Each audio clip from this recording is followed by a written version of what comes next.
Pagi itu, kantor terasa sama seperti biasanya. Deru pendingin ruangan berpadu dengan suara ketikan keyboard yang tak pernah benar-benar berhenti. Kildjodra duduk di mejanya, menatap layar komputer dengan mata yang terasa lebih berat dari biasanya. Ia sudah beberapa minggu merasakan tubuhnya mudah lelah, napasnya pendek, dan kepalanya sering berdenyut tanpa alasan yang jelas. Namun seperti kebanyakan pria yang terbiasa memikul tanggung jawab, ia memilih mengabaikannya.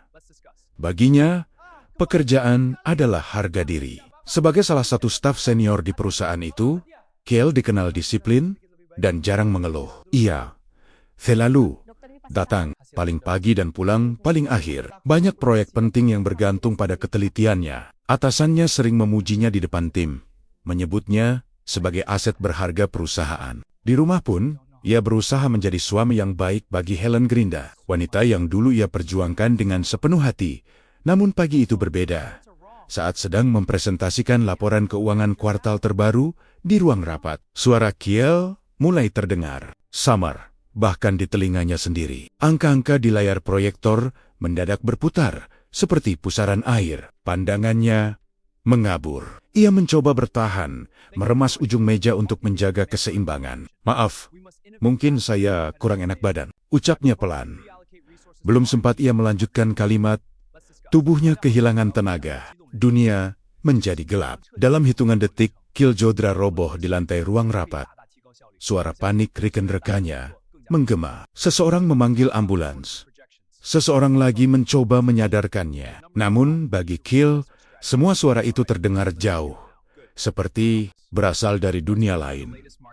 Ketika ia membuka mata, aroma antiseptik memenuhi hidungnya. Langit-langit putih rumah sakit menyambutnya dengan dingin. Di samping ranjang, seorang dokter berdiri dengan ekspresi serius. Helen duduk di kursi. Wajahnya terlihat tegang atau mungkin hanya terlihat seperti itu.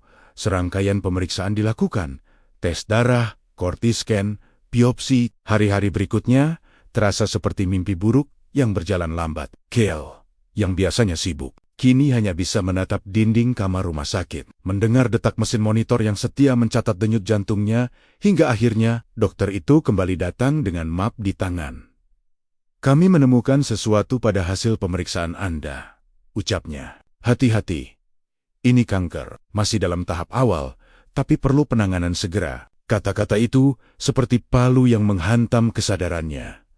Kanker selama ini. Penyakit itu hanya ia dengar dari cerita orang lain, dari berita, dari kisah teman yang kehilangan keluarga. Ia tak pernah membayangkan namanya sendiri akan berdampingan. Dengan kata tersebut, Ellen terdiam. Tangannya menggenggam tas dengan kuat. Kiel mencoba membaca ekspresi istrinya, mencari secercah penguatan. Namun yang ia lihat hanya kebingungan dan ketakutan.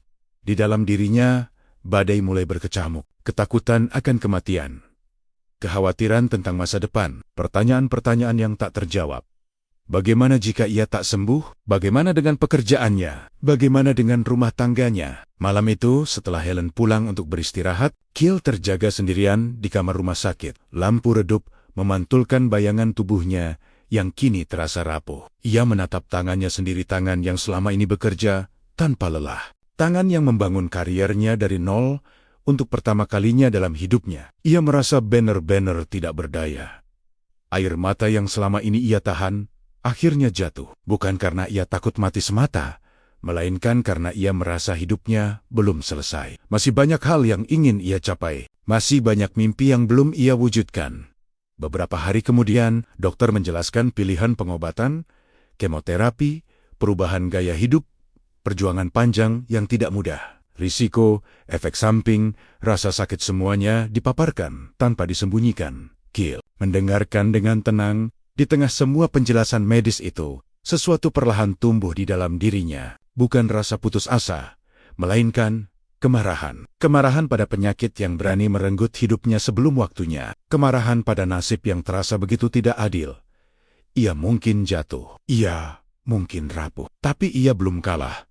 Ketika dokter selesai berbicara, Kiel menarik napas dalam-dalam. "Saya akan menjalani pengobatan," katanya tegas. "Saya akan melawan." Keputusan itu bukan sekadar jawaban bagi dokter, melainkan janji bagi dirinya sendiri.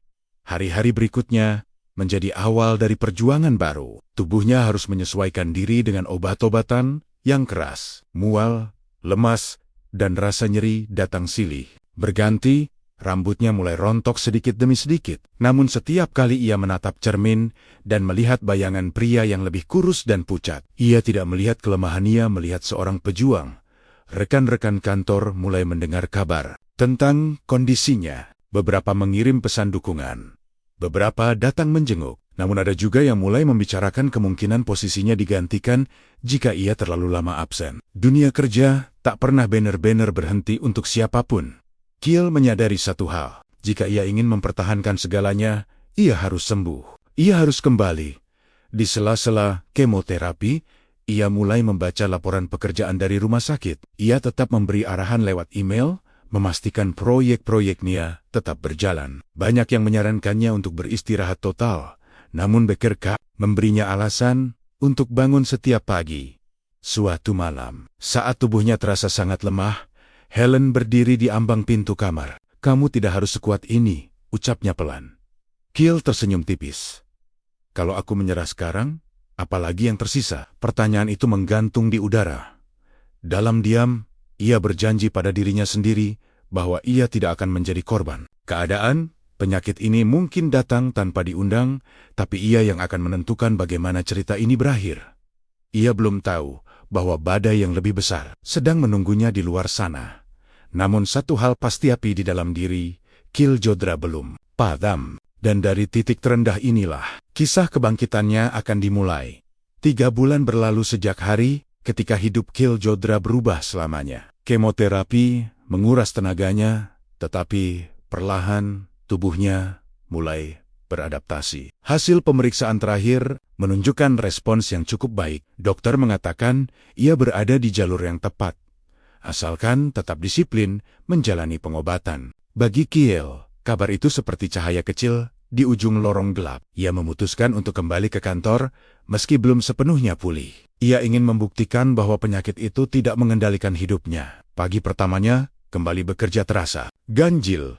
Gedung kantor yang dulu terasa seperti rumah kedua, kini terasa asing. Beberapa rekan menyambutnya dengan pelukan hangat dan ucapan syukur. Namun, ada juga tatapan yang sulit ia artikan antara simpati dan keraguan. Kyle berjalan menyusuri lorong dengan langkah pelan, namun mantap. Tubuhnya memang lebih kurus. Wajahnya lebih pucat, tetapi sorot matanya berbeda. Ada ketegasan yang lebih dalam di sana. Saat hendak menuju ruangannya, ia menyadari satu hal: ruang kerja atasannya, Peter Audin, tertutup rapat. Biasanya pintu itu terbuka di jam kerja. Entah mengapa, nalurinya mendorongnya untuk berhenti sejenak. Dari balik pintu kayu itu terdengar suara pelan, tawa, bukan tawa formal seperti biasanya, melainkan tawa akrab. Terlalu akrab. Kyle tak ingin berpikir macam-macam. Ia menggeleng pelan dan melanjutkan langkahnya. Namun tak lama kemudian, ponselnya tertinggal di mobil. Ia memutuskan turun ke parkiran melalui lift pribadi yang jarang digunakan. Saat kembali naik, lift berhenti di lantai eksekutif. Pintu terbuka perlahan, dan di sanalah semuanya berubah. Di sudut lorong yang sepi, tepat di dekat ruang kerja Peter, Kyle melihat 2 sosok yang begitu dikenalnya. Helen Greenday, istrinya, dan Peter Audin, atasannya. Mereka berdiri terlalu dekat untuk disebut kebetulan. Tangan Peter berada di pinggang Helen. Wajah mereka saling mendekat. Bisikan yang seharusnya tak pernah ada di antara mereka terdengar jelas dalam keheningan. Dunia seakan membeku. Kyle berdiri terpaku, napasnya tertahan. Ia berharap ini hanya ilusi akibat tubuhnya yang masih lemah. Namun ketika Helen mengangkat wajahnya dan Peter menyentuh pipinya dengan lembut, kenyataan itu tak bisa lagi disangkal. Istrinya dengan pria lain. Helen yang pertama menyadari kehadirannya. Wajahnya memucat, tangannya refleks menjauh dari Peter, tetapi semuanya sudah terlambat. "Kyle, kamu sudah kembali?" Suaranya bergetar. Peter berusaha terlihat tenang. Ia merapikan jasnya, lalu menatap Kyle dengan ekspresi datar yang sulit dibaca. Beberapa detik berlalu tanpa kata, hanya tatapan yang saling menghujam. Kyle ingin marah, ingin berteriak, ingin memukul sesuatu hingga hancur. Namun tubuhnya terasa berat. Luka yang baru saja mulai sembuh seperti terkoyak kembali. "Apa yang terjadi?" tanyanya pelan. Suaranya hampir tak terdengar. "Helen, membuka mulut, tetapi tak ada kata yang keluar. Peter justru yang angkat bicara. Kamu salah paham, Kale. Kami hanya cukup. Kale memotongnya. Tatapannya beralih pada Helen. Ia mencari penjelasan, penyangkalan, apapun yang bisa menyelamatkan sisa kepercayaannya. Namun yang ia lihat hanya rasa bersalah yang tak mampu disembunyikan. Dalam satu momen itu, lebih menyakitkan dari vonis kanker, Kale merasakan hatinya runtuh. Tanpa berkata apa-apa lagi, ia berbalik dan berjalan pergi. Setiap langkah terasa seperti menapaki pecahan kaca. Ia tak ingin mempermalukan dirinya dengan adegan di lorong kantor. Ia masih punya harga diri. Namun, pengkhianatan itu belum selesai. Beberapa hari setelah kejadian itu, sikap manajemen terhadapnya berubah. Ia dipanggil ke ruang rapat tertutup bersama Peter dan 2 direktur lainnya. Wajah mereka serius. Kami menemukan adanya kebocoran data rahasia perusahaan, ujar salah satu direktur, dan jejak akses terakhir mengarah pada akun Anda. Kale terdiam. Apa maksud Anda? Tan Yanja. Penonaktifan itu resmi diumumkan 2 hari kemudian. Sebuah email berkop perusahaan dikirim ke seluruh divisi sehubungan dengan investigasi internal terkait kebocoran data rahasia proyek tender. Saudara Kale Jodra untuk sementara dibebas tugaskan dari seluruh aktivitas operasional hingga proses selesai. Kalimatnya terdengar formal, dingin, tidak menyebut kata tersangka, tetapi cukup jelas untuk membuat semua orang menarik jarak. Pagi itu, saat Kale datang untuk membereskan beberapa barang pribadinya, suasana kantor terasa berbeda. Obrolan yang biasanya riuh mendadak terhenti ketika ia melintas. Beberapa orang pura-pura sibuk menatap layar. Beberapa lainnya hanya memberi senyum canggung. Rekan yang dulu sering makan siang bersamanya kini menghindari kontak mata. Nama baik yang ia bangun selama bertahan-tahan runtuh hanya dalam hitungan hari di ruang ganja. Ia membuka laci meja. Map-map proyek yang dulu ia susun rapi, kini terasa seperti arsip kehidupan orang lain. Ia menemukan foto kecil dirinya dan Helen, yang pernah ia letakkan di sudut meja foto saat mereka masih tertawa tanpa beban. Ia menatapnya lama, lalu memasukkannya ke tas tanpa ekspresi. Pintu ruangannya diketuk pelan. Itu Arman, staf IT yang pernah ia bantu naik jabatan. Wajahnya terlihat gelisah. Pak, saya sebenarnya tidak percaya Bapak melakukan itu, ucap Arman lirih. Tapi, log sistemnya memang menunjukkan akun Bapak yang mengunduh file itu tengah malam. Tengah malam? Kale mengerutkan kening. Tanggal berapa? Tanggal berapa? Arman menyebutkan tanggal yang membuat dada Kale sesak. Malam itu ia sedang menjalani kemoterapi. Tab kedua, ia bahkan hampir tidak sanggup memegang ponsel, apalagi membuka laptop. Saya bisa lihat detailnya? Tanya Kale. Arman menelan ludah. Akses saya dibatasi, Pak. Semua log sekarang dipegang langsung oleh Pak Peter. Nama itu kembali seperti pisau yang diputar perlahan di luka lama. Setelah Arman pergi, Kale duduk sendirian. Ia mencoba menyusun potenggen-potenggen kejadian. Akses tengah malam. File yang langsung muncul di kompetitor, investigasi yang bergerak terlalu cepat, seolah-olah seseorang sudah menyiapkan semua jalurnya. Bukan hanya menjatuhkannya, tapi memastikan ia tak punya ruang untuk melawan. Beberapa hari kemudian, ia menerima surat panggilan resmi untuk klarifikasi terakhir. Jika tidak bisa memberikan bukti kuat, pemecatan permanen akan diberlakukan, disertai kemungkinan tuntutan hukum di rumah. Suasana semakin membeku. Helen semakin jarang berada di sana. Alasannya rapat, lembur, perjalanan dinas mendadak. Kale tak lagi bertanya. Ia sudah tahu jawabannya. Suatu malam, ketika Helen pulang lebih larut dari biasanya, Kale akhirnya berbicara. Sudah sejauh apa? Kamu terlibat? Tanyanya. Tenang, Helen terdiam. Tangannya masih menggenggam tas. Aku tidak pernah bermaksud sejauh ini. Jawabnya pelan. Awalnya hanya aku merasa sendirian. Kamu sibuk dengan penyakitmu. Aku takut kehilanganmu. Jadi, kamu memilih menggantikanku sebelum aku benar-benar pergi. Suara Kale tetap datar, tapi matanya menyimpan luka yang dalam. Helen tak menjawab. Apa kamu tahu soal tuduhan itu? Lanjutnya. Keheningan yang terlalu panjang menjadi jawaban paling jujur. Kale mengangguk pelan. Bukan karena ia menerima, tetapi karena ia akhirnya memahami. Ia bukan hanya dikhianati sebagai suami, ia dijadikan pion dalam permainan kekuasaan. Keesokan harinya, panggilan klarifikasi berlangsung tegang. Di ruang rapat besar, Peter duduk dengan wajah profesional. 2 direktur dan 1 perwakilan hukum perusahaan hadir sebagai saksi. Kami beri Anda kesempatan terakhir menjelaskan, ujar direktur utama. Kiel berdiri. Tubuhnya masih belum sepenuhnya kuat, tetapi suaranya tegas. Saya tidak pernah membocorkan data apapun. Pada malam yang Anda sebutkan, saya berada di rumah sakit. Saya menjalani kemoterapi. Saya bisa menunjukkan rekam medis. Perwakilan hukum menerima berkas yang ia sodorkan. Mereka memeriksa tanggal dan jamnya. Peter menyela. Akses bisa saja dilakukan dari jarak jauh sebelum atau sesudah perawatan. Laptop, saya saat itu disita oleh perusahaan untuk audit keamanan sebelum saya cuti. Balas Kiel cepat. Hanya tersisa akun login. Ruangan menjadi hening. Itu pertama kalinya ada celah dalam narasi yang selama ini terlihat sempurna, namun direktur utama tetap bersikap dingin. Tetap saja, sistem menunjukkan kredensial Anda yang digunakan.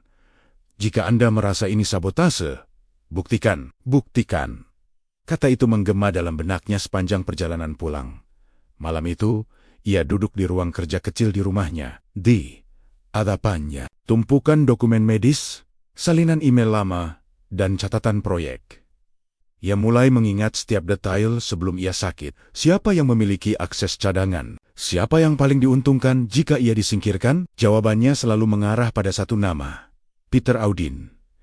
Beberapa hari berselang, kabar beredar bahwa Peter ditunjuk sebagai kepala proyek tender yang sama proyek yang sebelumnya dipegang Kiel. Promosi sementara, kata manajemen, kebetulan yang terlalu sempurna.